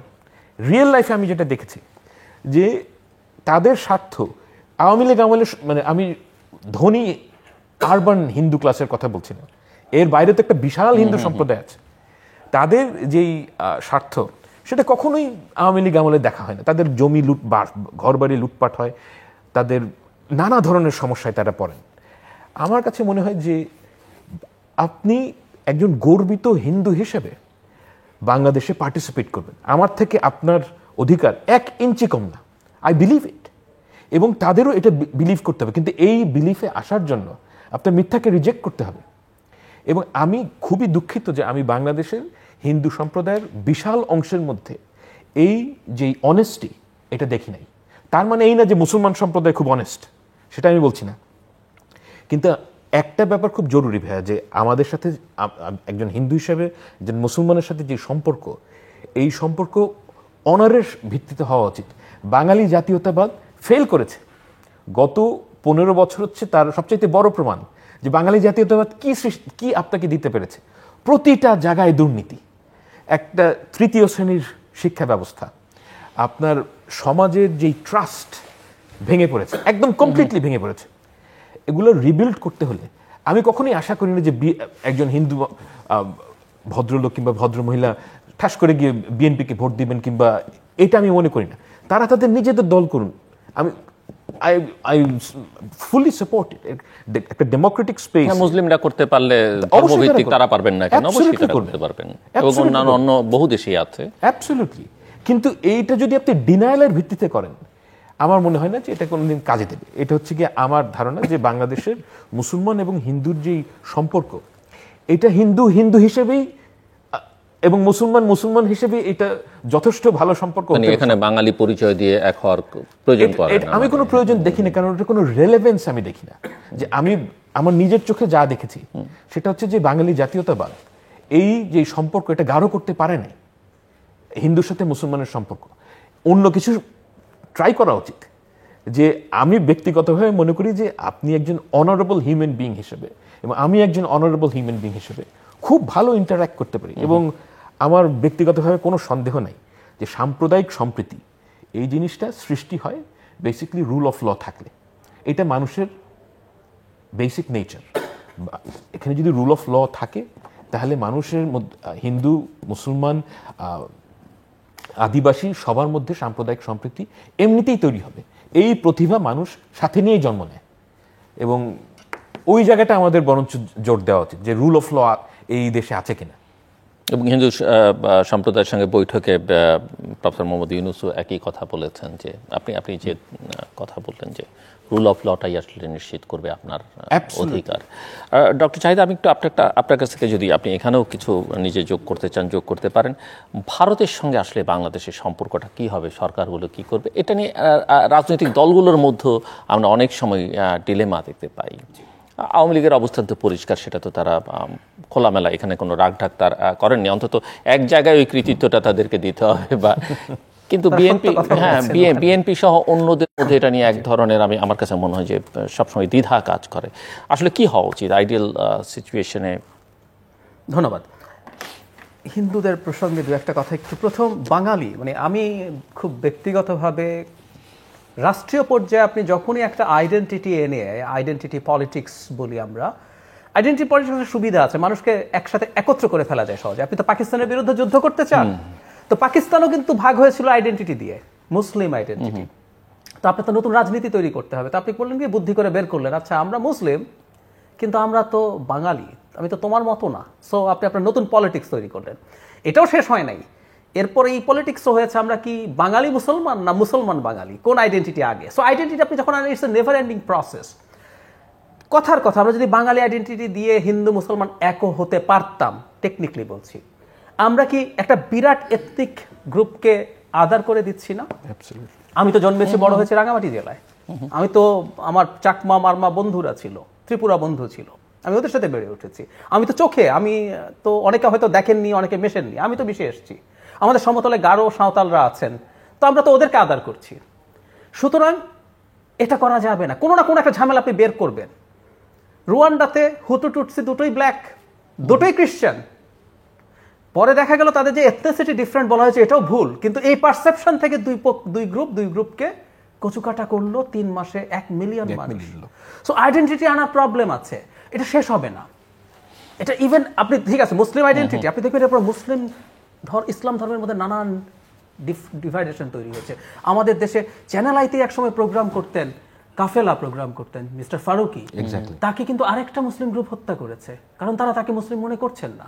সো এই জিনিসগুলো নিয়ে ডিল করা ইজ রিয়েলি ভেরি রিস্কি। আপনার একটা স্টেট আছে, আপনি মুসলিম থাকুন, আপনি হিন্দু থাকুন, আপনি নাগরিক, এটা একটা সিটিজেন স্টেট। নাগরিক হিসাবে you are entitled to all the rights in this country. So আপনি সেটাই ক্লেম করুন, হিন্দু হিসাবে না। এটাই প্রবলেমের জায়গা। তাই যদি হতো, আপনি একটা এক্সাম্পল দেই, বেনজির সাহেব, আইজিপি বেনজির হিন্দুদের সম্পত্তি গোপালগঞ্জে বসে দখল করেছেন শত শত বিঘা। এর চেয়ে বড় উদাহরণ কি প্রয়োজন? একটা উদাহরণ কার সময় কি হতে পারে, এর চেয়ে বড় কোনো উদাহরণ হতে পারে না। গোপালগঞ্জে শেখ হাসিনার বাড়ির কাছে, কোটালী পাড়ার কাছেই এগুলো ঘটেছে সব। সো এই জিনিসগুলো আমি ব্যক্তিগতভাবে মনে করি। আর আরেকটা জিনিস একটু বলে রাখা ভালো, পলিটিক্যালি বলছিলাম, সরি এভাবে বলার জন্য, রাজনীতি বলেও তো একটা জিনিস আছে। হিন্দু সম্প্রদায় সম্ভবত একটা ব্ল্যাঙ্ক চেক দিচ্ছে না আওয়ামী লীগকে, তাতে প্রবলেম কি? এখন তো নির্বাচনই নাই, নির্বাচন যদি থাকতো, একটা দল মনে করে ওর ভোট আমি সবসময় পাবোই, তো ওকে পাত্তা দেওয়ার দরকার নেই। আরেকটা দল মনে করে আমি ওর ভোট পাবোই না, তাহলে ওকে পাত্তা দেওয়ার দরকার, ওর পেছনে সময় নষ্ট করে লাভ নেই। সো এই পশ্চিমবঙ্গে হয়েছে না, মুসলিম কমিউনিটি একসময় কম্বাইন্ডলি কংগ্রেসকে ভোট দিত, সিপিআইকে দিত, এখন তৃণমূলকে দিচ্ছে। সো তাদের এই শিফটিং কিন্তু তাদের এক ধরনের রাজনৈতিক স্বার্থ রক্ষা করছে। এটা হলো পলিটিক্যাল পয়েন্টে বলছি। এবার ভারতের প্রশ্নে, মানে আমাদের এখনো কিন্তু খেয়াল করব, ভারত আমাদের এই যে, যেটা খুবই মর্মান্তিক, এই পরিমাণ মানুষের রক্তের উপরে একটা অভ্যুত্থান সফল হলো। মানে লিস্ট প্র্যাগম্যাটিক যদি তাদের চিন্তা থাকতো, ওদের কাজ ছিল বাংলাদেশে এটাকে ওয়েলকাম করা, কাজ করতে আগ্রহ প্রকাশ করা। কিন্তু দিনের পর দিন তারা যা করেছে, তারা এখনো যা করছে, তাদের কিন্তু ওই পরিবর্তন খুব বেশি হয়নি। ধরুন আমাদের প্রধান উপদেষ্টার সাথে যারা মোদির ফোন কল হয়েছে, ওখানেও টুইটে উনি লিখছেন যে আমাদের উপদেষ্টা তাকে হিন্দু সম্প্রদায়ের নিরাপত্তার কথা লিখেছে। আমি যদি চিন্তা করি, কোনো কিছু অভ্যন্তরীণ না এখন, কিন্তু উনি যদি, ভারত যদি রাষ্ট্র হিসাবে বলতো যে এই দেশে এত মানুষের হত্যাকাণ্ড হয়েছে, এটার জন্য আমরা গ্রিফ প্রকাশ করছি, আমরা এটা বিচার চাইছি, এখনো পতনের পর বিভিন্ন জায়গায় হামলা হচ্ছে, মানে উনি কিন্তু এখানকার মুসলিমদেরকে আদার করছেন। আওয়ামী লীগ করার কারণেই মূলত কিছু হিন্দুর ওপর আক্রমণ হয়েছে, এটা ট্রু, এটা আমি না, হিন্দু সম্প্রদায়ের মানুষজন অন রেকর্ড বলছেন কথাগুলো। কিন্তু ওনারা সরাসরি ওই জায়গাটায় গিয়ে দাঁড়াচ্ছেন। শুধু সেটা না, যারা অমিত শাহ কয়েকদিন আগে বলছেন বাংলাদেশের হিন্দুর পার্সেন্টেজ কমছে কেন, আইদার ভারতে গেছে অর ধর্মান্তরিত করা হয়েছে। উনি আহমেদাবাদে এই 3-4 দিন আগে বলেছেন। আদিত্যনাথ, আমাদের 1.5 কোটি হিন্দু, এই যে ভারতের সবচেয়ে পোস্টার বয়দের একজন, বিজেপি উত্তরপ্রদেশের মুখ্যমন্ত্রী বলছেন 1.5 কোটি হিন্দু তাদের অস্তিত্বের জন্য কাঁদছে। এই বক্তব্যগুলো স্টিল তাদের জায়গা থেকে আসছে। এটা খুব ভয়ঙ্কর প্র্যাকটিস, এবং আমাদের দুর্ভাগ্য, আমি মনে করি বিজেপি যে আইডেন্টিটি পলিটিক্স করে, তার অভ্যন্তরীণ রাজনীতির জন্য হয়তো এটাই সঠিক আছে, কিন্তু এটা ভারতের সোসাইটির ফ্যাব্রিক শেষ করে ফেলছে। এটা আমাদের এখানে সেটার স্পিল ওভার কিন্তু আসছে। এখন আমি যেটা মনে করি সেটা হচ্ছে, আমাদের তত্ত্বাবধায়ক সরকারের যিনি প্রধান উপদেষ্টা, তিনি ভারতের সাথে অনেকগুলো জায়গায় ইন্টারভিউ দিয়েছেন। আমি ব্যক্তিগতভাবে মনে করি উনি রাইট পথে আছেন। এখন সম্পর্কটা কি হওয়া উচিত আমি সেটা বলি, যেটা উনি নিশ্চিত করতে চাইছেন। আমরা ভারতের মতো একটা রিজিওনাল সুপার পাওয়ারের সাথে, অনেকে রিজিওনাল সুপার পাওয়ার মেনে নিতে চান না, ভারত একটা রিজিওনাল সুপার পাওয়ার, তার সাথে আমাদের বর্ডারের যে হিসেব, আমরা যেভাবে আসলে প্রতিবেশী হয়ে পড়েছে, প্রতিবেশী হওয়া তো বিষয় না, আমরা যেভাবে তাদের সাথে আছি, এটা দুই দেশের জন্য স্ট্র্যাটেজিক্যালি খুবই ইম্পর্টেন্ট জায়গা। দুই দেশই পরস্পরেরটা বুঝতে হবে। আমাদের ভারতের কিছু কিছু জিনিস যেটা তার অধিকারের পর্যায়ে পড়ে, তার সিকিউরিটি কনসার্ন, যেমন আমি বলি ভারতের সেভেন সিস্টার্সের ইনসার্জেন্সি নিয়ে যদি তার কনসার্ন থাকে, সেটা তার এক ধরনের রাইটও বলতে পারে যে তুই এটা করবে না, কিন্তু তার চিকেন নেক বাইপাস আমাকে করতে হবে, এই দায়িত্ব আসলে আমার হয় নাই। এটা দেয়া মানেই হচ্ছে একটা ফিউচার চায়না ইন্ডিয়া কনফ্লিক্টে আমি একটা পক্ষ নিলাম, আমি পার্টিসিপেট করছি। এই কিছুদিন আগে করিডোরের মধ্যে আমাদের দর্শনা চিলাহাটি যে করিডোর, এটা একদম এক্সক্লুসিভলি চিকেন নেক আমরা বাইপাস করার জন্য করছেন। আমাদের করিডোর তাকে আমরা দিতেও পারি, তার যদি সুবিধা, কিন্তু আমার বেনিফিট এনশিওর করতে হবে। সুতরাং মোদ্দা কথাটা হচ্ছে, যেটা আপনি বলছেন যে শেখ হাসিনার সাথে ভারতের এক ধরনের প্রভুভৃত্য সম্পর্ক ছিল, এটা হতে পারে না। ভারতকে, এগুলো অর্থহীন কথা আমার প্রায় মনে হয়। আমাকে এই ঘটনার পর কয়েকটা মানে ইন্টারন্যাশনাল কয়েকটা মিডিয়া থেকে আমাকে জানতে চাওয়া হয়েছিল যে তোমার কি মনে হয় যে এই ঘটনাগুলো থেকে ভারত শিখবে? আমার উত্তর ছিল না। এই যে বলছে আমরা যা বলছি এগুলো আসলে অর্থহীন, কেন ও শিখবে বলে আসলে আমার মনে হয় না। ধরুন আপনি শ্রীলঙ্কার সাথে মলদ্বীপসের সাথে, মানে মলদ্বীপসে ইন্ডিয়া আউট ক্যাম্পেইন করে একজন প্রেসিডেন্ট হয়ে যেতে পারে। প্রেসিডেন্টের ক্যাম্পেইন ছিল কি ইন্ডিয়া আউট, জিতে গেছে, এবং স্ট্র্যাটেজিক্যালি মলদ্বীপস অত্যন্ত ইম্পর্টেন্ট একটা দেশ। আপনি শ্রীলঙ্কার সাথে খেপিয়ে দিচ্ছেন লোকজনকে। আপনি শ্রীলঙ্কাকে কবে কংগ্রেস কোন কিছু আইল্যান্ড দিয়েছে সেটা নিয়ে যখন করলেন, শ্রীলঙ্কা গেল খেপে। নেপালের সাথে একই রকম প্রবলেম আপনার, তারা বর্ডার নিয়ে ক্রাইসিস করছেন। ভুটানের ইন্ডিপেন্ডেন্ট ফরেন পলিসি, সেই দেশ এখন চায়নার সাথে বসে তার এগুলো ঠিক করছে। সো আপনি এত ফেইলিয়ারের পর বাংলাদেশে যা ঘটলো, তারপরে the way you are reacting, এটা তো ভুল। ভারতকে মনে রাখতে হবে, তারা যদি রিজিওনাল সুপার পাওয়ারও হয়ে উঠতে চায়, অত রিজিওনাল সুপার পাওয়ারও এখন বলা যাবে না তার এখানে যে ধরনের পরিস্থিতি তৈরি হচ্ছে। আপনি একটা টাইরেন্ট হতে পারবেন। আমি ভারতের মধ্যে রাষ্ট্র হিসাবে আচরণের ক্ষেত্রে শেখ হাসিনার মতো অ্যাটিটিউড দেখি। আমি ঘাট ধরে আপনাকে ধরে গুম করে এক্সট্রা জুডিশিয়াল কিলিং করে আপনি আমাকে সাইজ করে রাখবেন। ভারত তাই করছে। আপনি যখনই সমস্যা আমার উপরে চাপ দেওয়ার চেষ্টা করছেন, আপনি নেপালকে ল্যান্ডলকড একটা কান্ট্রি, ভূমিকম্পের পর তার বর্ডার বন্ধ করে দিয়ে একটা হিউম্যান ডিজাস্টার তৈরি করেছেন। ভারত আমাদের এখানে প্লট তৈরি করছে, আমি ধারণা করি আদানির বিদ্যুৎ এখন ভারতে বিক্রি করা যাবে বলছে, কয়দিন পর দেখবেন বিদ্যুৎ এদিকে দিচ্ছে না, কয়দিন পর হয়তো পেঁয়াজ বন্ধ করতে পারে। এগুলো কোনো সঠিক বিষয় না। আমি ভারতের কাছে যেটা মনে করি, ভারতের সাথে আমরা আসলে একটা পারস্পরিক ইন্টারেস্ট, পৃথিবীতে আসলে স্বামী স্ত্রীর সম্পর্ক, রক্তের রাখি বন্ধন, এগুলো বাজে কথা, মানে ইন্টারেস্টই শেষ কথা। কিসিঞ্জারের ফ্রেন্ডশিপ টেনশিপও কিছু নাই। সো দুই দেশের ইন্টারেস্ট সার্ভ করে, আমরা এরকম একটা রিলেশনশিপ আমাদের আসতে হবে। এটা শত্রুতামূলক সম্পর্ক যদি আমাদের সাথে ভারতের থাকে, আমাদের খারাপ, ভারতেরও খারাপ। আমরা এত বড় একটা দেশ শত্রু করে থাকতে পারবো না। আবার পেটের মধ্যে দেশ হিসেবে ছোট, কিন্তু 18 কোটি মানুষ ফর গডস সেক নিয়েও ভারত আরামে থাকবে না। সো ভারতকে as early as possible realise করতে হবে। এবং আমাদের জায়গা থেকে যেটা বলতে চাই সেটা হচ্ছে, আমাদের সাথে তারা যা করেছে যথেষ্টের বেশি পাপ হয়েছে, সেটা থেকে মুক্ত হওয়ার জন্য মাফ এবং দোয়া চেয়ে সুন্দর একটা সম্পর্কের দিকে যাওয়া উচিত। আমার কাছে ভারতের যেই পররাষ্ট্রনীতি যারা চালান, এটা খুব আশ্চর্যজনক মনে হয়। আশ্চর্যজনক কেন বলছি আমি, যে দেখেন, ভারতের পক্ষে বাংলাদেশ কিংবা পাকিস্তানের সাথে সম্পর্ক সহনীয় করার কিংবা স্বাভাবিক করার, এটা আসলে সম্ভব না।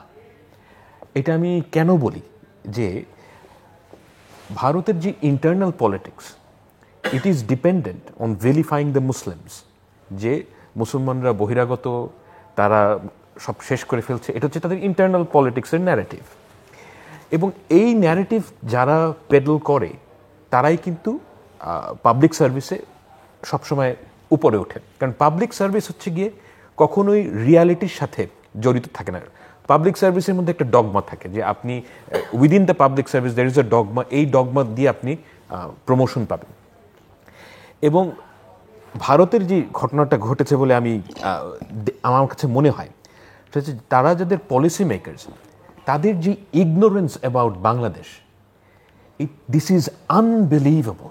তারা বাংলা ইগনোরেন্স কি আছে। ওয়াশিংটন পোস্ট কয়েকদিন আগে একটা রিপোর্ট করেছে, ওখানে শেষের অংশে একজন ভারতীয় বিশেষজ্ঞ বলছেন, বাংলাদেশ থেকে যেই ফেরত যাচ্ছে সেই বলছে দেশের মধ্যে কি পরিমাণ ভারত বিরোধিতা এবং বিদ্বেষ তৈরি হয়েছে। কিন্তু আমরা এটাকে পাত্তা দেইনি। আমরা মনে করেছিলাম শেখ হাসিনা তার মিলিটারি এবং বিউরোক্রেসি দিয়ে চাপ দিয়ে ক্ষমতায় টিকে থাকতে পারবে। সো কিছুটা তারা জানতো, কিন্তু তারা সেটাকে আসলে পাত্তা দেয় না। আপনি দেখেন যে এই আন্দোলনের পরে একাধিক অ্যাম্বাসেডার্স, মানে দে are suppose two B experts, তাই না, তারা বাংলাদেশে ছিল, তারা বলছে যে এটা জামাত হেফাজতের আন্দোলন। আমি না আশ্চর্য হয়ে যাই যে একজন এক্সপার্ট এই ধরনের কনক্লুশনে কিভাবে আসে। মানে আমার কাছে সবসময় মনে হচ্ছে যে যারা ভারতের যারা বিশেষজ্ঞ বাংলাদেশ সম্বন্ধে কিংবা পাকিস্তান সম্বন্ধে, তাদের নিজেদের চাকরি রক্ষার জন্য, নিজেদের চাকরির প্রমোশনের জন্য তারা এমন একটা ন্যারেটিভ তৈরি করে যার সাথে রিয়ালিটির কোনো সম্পর্ক নাই। এবং যখন রিয়ালিটি হিটস, মানে আমার কাছে মনে আছে যে আমি 2018 সালে অনেক বাংলাদেশের লেখক ভারতীয় পত্রিকায় এই ধরনের সম্ভাবনার কথা বলেছিলাম। আমিও বলেছি, অনেকেই বলেছে যে যদি কোনো আন্দোলন হয় তখন ম্যাসিভ অ্যান্টি ইন্ডিয়া ইমোশন সৃষ্টি হতে পারে বাংলাদেশে। এটা কিন্তু বাংলাদেশের মানুষ কিন্তু ভারতের মানুষের বিরুদ্ধে না। বাংলাদেশের মানুষের যে ক্ষোভ, সেটা ভারতের সরকারের বিরুদ্ধে। এবং এটার যথেষ্ট কারণ আছে, এটা কিন্তু কোনো সাম্প্রদায়িক কারণে না। হ্যাঁ, এবং এই জিনিসটা জিয়ে থাকে এই কারণে যে ভারতের পক্ষে সম্পর্ক যদি ভালো করতে হয় বাংলাদেশের সাথে, তাদের ইন্টারনাল পলিসি এবং তাদের foreign policy would be at conflict. কারণ তাদের ইন্টারনাল পলিসি রক্ষা করার জন্যই তাদের পাবলিক সার্ভিসের ভেতরে সবসময় আপনাকে ওই জামাতে ইসলামের ভয়, বিএনপির ভয়, এই জুজুর ভয় তাদের জিইয়ে রাখতে হয়। এবং এই জিনিসটা কীভাবে স্বাভাবিক হবে আমি জানি না, কিন্তু যতদিন এই ধরনের মিথ কি বলবো যে ইনঅ্যাকিউরেট যে ন্যারেটিভ সেটা থাকবে। আপনি চিন্তা করে দেখেন যে ভারত জায়গা দিয়েছে কাকে? শেখ হাসিনাকে। বাংলাদেশের সবচাইতে ধিকৃত এবং ঘৃণিত মানুষটাকে সে ভারতে থাকতে দিচ্ছে। তাদের মাথায় এটা কাজ করছে না যে she is no longer an asset, she is a liability. এবং এই সামান্য জিনিসটা তারা বুঝতে পারে না। মানে তাদের যেই লেন্স বাংলাদেশকে দেখার, এদের কি দেখতে পায় আমি আসলে খুবই আশ্চর্য মনে হয়। আমার কাছে মনে হয় যে তাদের কোনো রিয়ালিটি সম্বন্ধে তাদের কোনো ধারণাই নাই। তো এই প্রেক্ষাপটে বাংলাদেশের যে কাজটা অন্তত করা উচিত সেটা হচ্ছে যে ভারতের যে, আমি ভাইয়ার সাথে কমপ্লিটলি একমত যে তাদের যে সিকিউরিটি কনসার্নস, এটার সাথে বাংলাদেশের অবশ্যই খুব সিরিয়াস হওয়া উচিত, যে তাদের সিকিউরিটি কনসার্ন ইজ লেজিট এবং এই কনসার্নে তাদের যে আমলে নিতে হবে বাংলাদেশকে। কিন্তু আমাদের যেই বিজনেস কনসার্নস, এখানে বাংলাদেশ ন্যায়সঙ্গতভাবে বাংলাদেশ এবং ভারতের সম্পর্ক ন্যায়ের ভিত্তিতে হতে হবে। মানে একজন একজনকে সাবজুগেট করছে এটার ভিত্তিতে হওয়া সম্ভব না, যেটার অভ্যাস শেখ হাসিনা সৃষ্টি করেছেন আর। তো ওখান থেকে আমাদের বের হতে হবে। সো ক্লোজিং রিমার্কস 1 মিনিট করে দুজনের জন্য। আমি মনে করি ভারতের দিয়ে শেষ করি, ভারতের সাথে আমাদের সম্পর্ক ঠিক করতে ভারত বাধ্য হবে যদি না আমরা ট্রেড অফ করি যে আমাকে ক্ষমতায় রাখার বিনিময়ে তুমি সবকিছু নিয়ে নাও। আগের প্রবলেমটা কি ছিল আসলে? শুধু কি ভারত? আপনি রাশিয়া আপনার লাগতে পারে, আপনার একটা ভেটো পাওয়ারের দেশ বেশি লাগবে, চায়না যদি বিট্রে করে, আপনি অপ্রয়োজনে, আমাদের আজকে যথেষ্ট সময় নেই, বাংলাদেশে একটা পারমাণবিক বিদ্যুৎ কেন্দ্র করলেন, এর মধ্যে $5 বিলিয়ন খেয়েও ফেললেন, প্লাস অপ্রয়োজনীয় একটা প্রকল্প নিলেন। যখন যাকে যা যা দেয়া প্রয়োজন আপনি দিয়ে ক্ষমতায় থেকেছেন, ট্রেড অফ কি? ট্রেড অফ হচ্ছে আমার ক্ষমতা টিকিয়ে রাখতে হবে। চায়নাকে প্রজেক্ট দিচ্ছেন, পদ্মা সেতুর যে রেল সংযোগ, এটা একেবারে আমরা অনেকে জানি না, পদ্মা সেতুর ব্যয়ের চাইতে ওটার ব্যয় আরো অনেক বেশি। ওটা 32,000 কোটি, এটা অলরেডি 40,000 কোটি হয়ে গেছে। এটা ইকোনমিকলি কোনোদিন ভায়াবল হবে না, আওয়ামীপন্থী ইকোনমিস্টরা বলছে। কিন্তু আপনাকে চায়নাকে লাগবে, নিজেরও টাকা মারতে হবে। সো এই করে করে সবার সাথে আপনি ট্রেড অফ করেছেন। বাংলাদেশে যদি একটা সরকার থাকে যেটা জনগণের ম্যান্ডেট নিয়ে থাকবে, তার ক্ষমতায় থাকার জন্য ভারত লাগবে না, ভারতকে তখন আসলে আমাদের সাথে নেগোশিয়েট করতে হবে। আমি একটা ছোট উদাহরণ দিয়ে শেষ করি। 2011 সালে মনমোহন সিং বাংলাদেশে এসেছিলেন। তিস্তার পানির সাথে ট্রানজিট ইন্টারচেঞ্জেবল না, তিস্তার পানি আমার রাইট, ট্রানজিট আমি দিলে দেব। কিন্তু সেবার যেহেতু ভারত তিস্তা চুক্তি করেনি, বাংলাদেশ ট্রানজিট দেয়নি, সেই বাংলাদেশ 14 সালে কোন রকম কিছু ছাড়া দিয়ে দিল, কারণ তখন আপনার পায়ের নিচে আর মাটি নেই। সো পায়ের নিচে মাটিওয়ালা একটা সরকার থাকলে ভারতকে সোজা হতে হবে। আমি জাহিদ ভাইয়ের সাথে এই ব্যাপারে কমপ্লিটলি একমত যে বাংলাদেশের সাথে ভারতের সম্পর্ক যদি দুটো স্বাভাবিক সার্বভৌম রাষ্ট্রের মতন হয়, তাহলে আমরা দুই দেশে কিন্তু এতে লাভবান হব এবং আমাদের এটা হওয়া উচিত। আমি কিন্তু কোনোভাবেই ওই ভারতের মানুষের সাথে বাংলাদেশের মানুষের সম্পর্ক খারাপ হয়ে যাক এটা চাই না। এটা কারণ দেখেন আমাদের যে মানচিত্র, এর চাইতে কিন্তু মানুষের যে লিভড এক্সপিরিয়েন্স, যেমন বর্ডার এলাকায়, এটা অনেক পুরনো। আপনি একটা দিল্লি কিংবা ঢাকার সিদ্ধান্ত দিতে ওই মানুষগুলোকে অ্যান্টাগনাইজ করা, এটা খুবই খারাপ কাজ।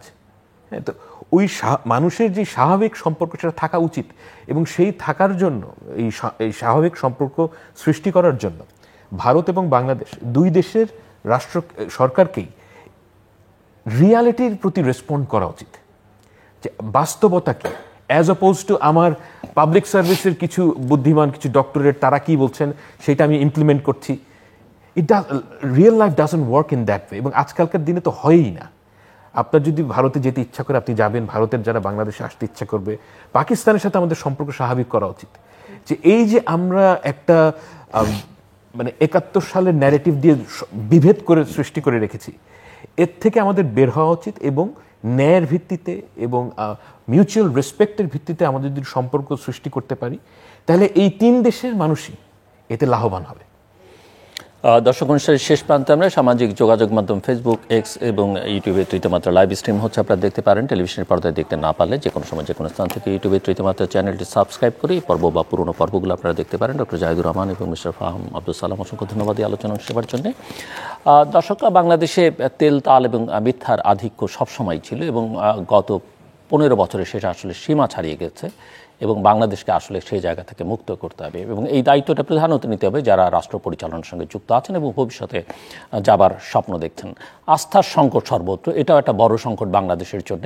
এমনকি আমরা যখন বৈদেশিক সম্পর্কের আলোচনা করছিলাম তখনও এই আস্থার সংকটটাই যে তীব্র সেটাও আলোচনার মধ্যে প্রকাশিত হচ্ছে। এটা কাটিয়ে উঠতে হবে। আর সব সমস্যার সমাধান একটি সরকার করে ফেলবে বা এই অন্তর্বর্তীকালীন সরকার করবে সেটা আশা করা সমীচীন নয়।